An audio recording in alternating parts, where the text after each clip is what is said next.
So I'm here at the Eden Project in Cornwall with thanks to SRUC and RHS bursaries. I've been able to do a work placement with the therapy garden at Eden, and I'm also here to find out more about the school's programs, visitor programs, and to see the biomes, the rainforest and med biomes, which are absolutely spectacular. They're world famous, the 8th wonder of the world, and I've come to find out more. This once large barren clay pit has been converted to 2 indoor biomes, the rainforest and the Mediterranean biomes, where you can rediscover the world as you've never seen it before.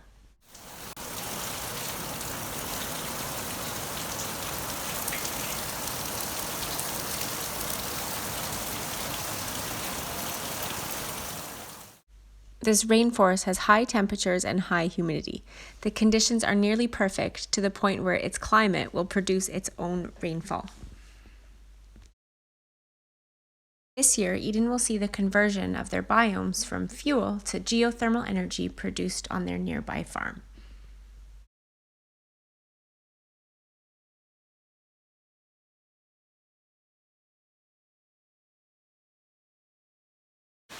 So I am in the rainforest. This is the largest indoor rainforest in the world, and it is amazing. You are introduced to so many plants that have really cool uses. Some familiar ones and unfamiliar ones, anything from rubber to fiber, chocolate, sugar cane, everything you can imagine is here. Each corner you are met with beautiful aromas, with herbs like hibiscus and spices reminiscent of foreign cuisines. Every twist down these paths have the most ornate and colorful flowers, a huge variety of medicinal plants and plants used for hunting or poisoning fish. The oil palms and date palms, coconut palms and banana trees are what dreams are made of, but the rare threatened species like the mahogany tree or the bottleneck palm paint the sobering reality of our continuous destruction on this extremely precious ecosystem. Here, this is such a lush place, and what it shows you is how amazing our world is, what's available out there, and unfortunately how it's been destroyed by humankind. Every 11 seconds, an area of tropical rainforest the size of this biome is destroyed to make way for resources that are used worldwide, like palm oil, pineapple plantations, and coffee. Sadly, these resources are vulnerable to global economics, trade, and cross-border crime. As an educational facility, it is important to bring to light these issues. If we are not connected to them, they don't exist. And these thousands and thousands of specimens planted in this building in a Cornish clay pit for its millions of visitors are the windows to these issues. The goal here at Eden is to educate people on our living world, and when you see how precious it is, it's really eye-opening.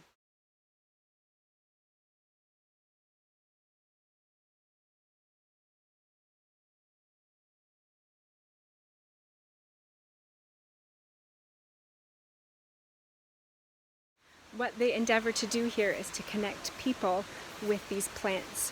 We know Indigenous people are very connected to their land, and they understand every use of a particular plant. There's nothing goes to waste. If we understood this as people in our communities, then our world would be a different place. If we had the respect for our plants, our native plants, that Indigenous people do for the wildlife that is here in the jungle, in the rainforest, it would be a very different planet that we live on. At the core of Eden is education. Based in a building called The Core, Eden hosts around 50,000 school children a year who come to learn a variety of curriculum subjects, typically based in environmental sciences. They host nursery children in their outdoor farm where child-led play is encouraged, and they peacefully wander about their environment. The early years education team also proudly host Music in the Med, where they engage toddlers, parents, and grandparents with plants through song, dance, and music. Have you seen any baby lambs jumping around? Little lambs. Unless the music stops. They believe, and I passionately agree, in connecting people with their environment. And at the core, this starts with individual connections, social relationships, and community resilience. So next, we head over to the Eden's Therapy Garden.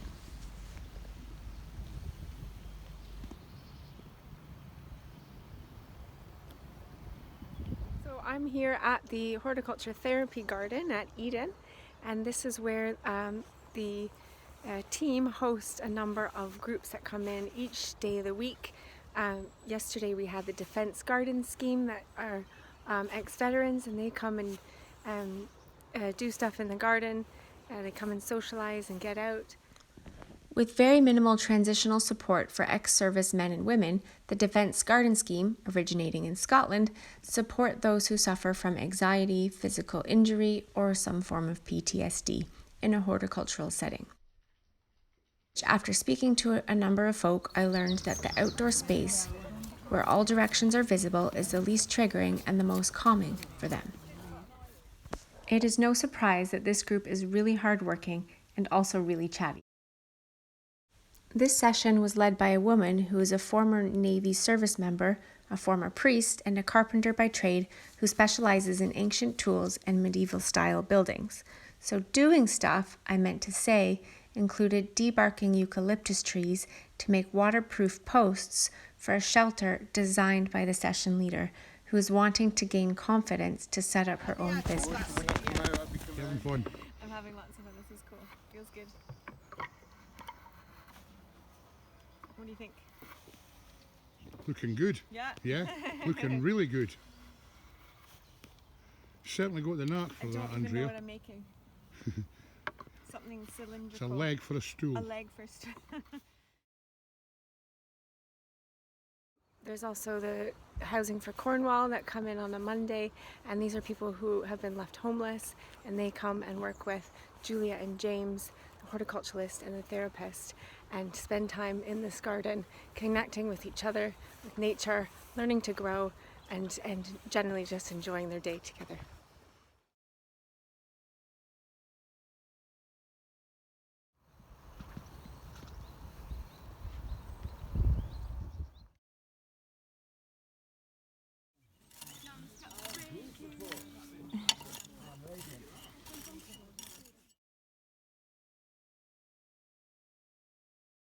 It's an amazing place here. They work really hard connecting people with nature and each other, and kind of helping build confidence so they can go forward in their lives.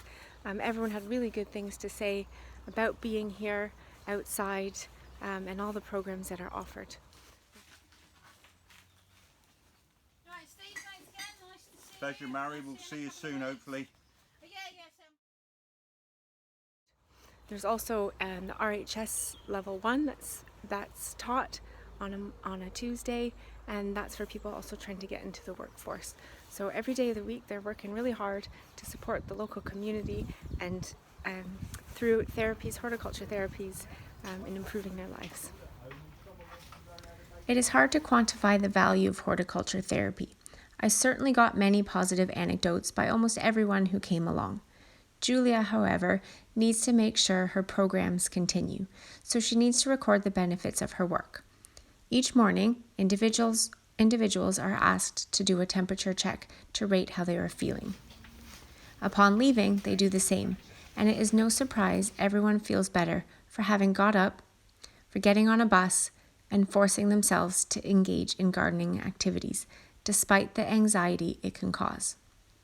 Nurturing the environment and nurturing themselves, I learned here, is one and the same.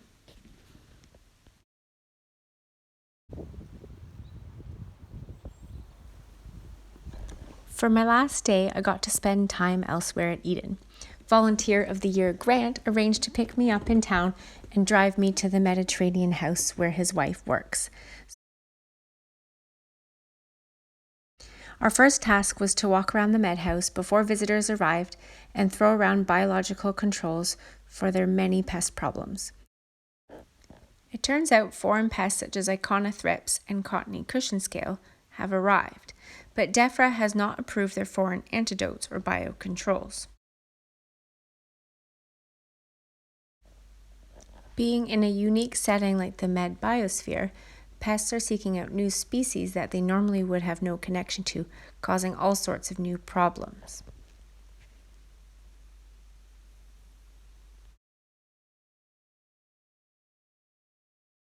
As I was throwing a bucket of lacewings around Australia and South Africa, we got another visit from a pest specialist investigating a new type of aphid. The painted home oak aphid has had its third sighting in the UK in the Eden biome.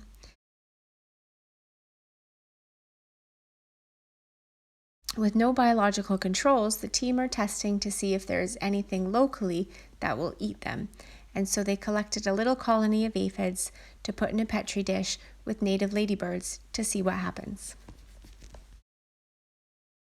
They end up kind of gravitating towards a stem, and then they kind of sit there, and then they don't move again, and they exude this very architectural egg sac that's full of hundreds of eggs, and it's all sticky.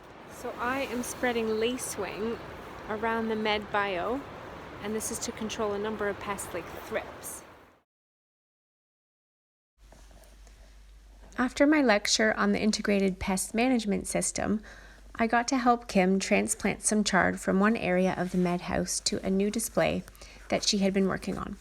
She's putting in a fascinating display about the history of foods from the Neolithic period when foods were foraged to the development of agriculture in the Fertile Crescent.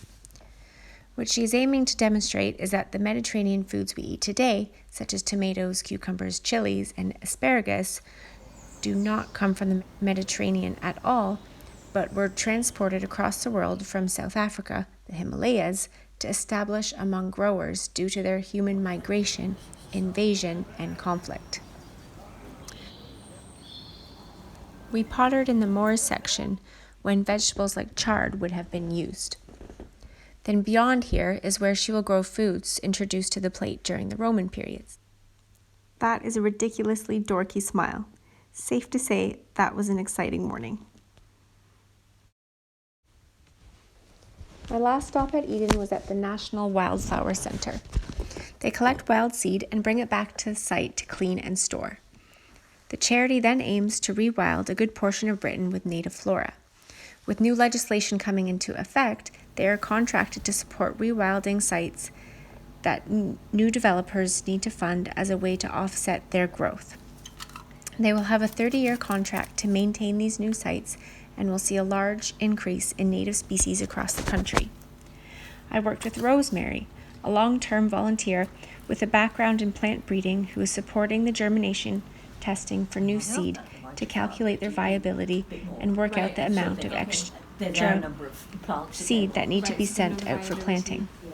She painstakingly sieves kilos and kilos of seed to remove the debris collected by their machines.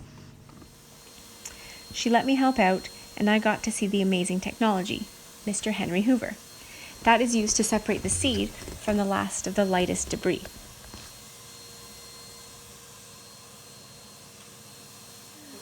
Okay.